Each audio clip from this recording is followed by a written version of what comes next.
Pag walang pasok lang nakakagamit ng cellphone si Chelsea, 11 years old.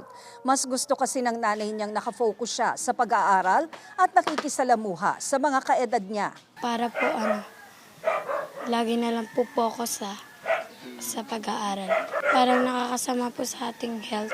Pag may pasok po, hindi po sila pwedeng gumamit ng gadget. Si Brenda Lynn, nililimitahan din ang paggamit ng gadget ng 5 taong gulang na anak. Kinukuha ko po ang cellphone niya, tapos papalabasin ko para makapaglaro siya dyan sa mga bata. Pag sobrang na sila mag-cellphone, pag tinatawag sila halos hindi na nila pinapansin. Kaya sa Kamara, may mga panukala ng iban o limitahan ang gadgets sa mga public at private schools. Halimbawa, pag 0 to 2 years old, bawal ang gadgets. Pag 2 to 5 years old, 1 oras kada araw lang ang screen time at dapat binabantayan ng nakakatanda. Pag 6 to 12 years old, 2 oras kada araw lang at may bantay rin.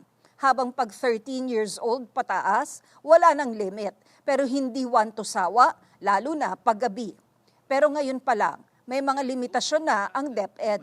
We are not allowing the use of gadgets during the academic session, but with 2 exceptions, academic purposes, kailangang kontakin ng magulang or ng anak yung magulang for an emergency purpose. Ang rekomendasyon ng mga eksperto, hindi naman ban, kundi paghihigpit lang sa paggamit ng gadgets. Kailangan po talaga ang regulation, but not a total ban because of course, we should also be at par with the changing times because now digital po talaga tayo eh. Strict school hour bans plus age limits, that is 0 to 2 prohibition, 1 hour caps for younger kids.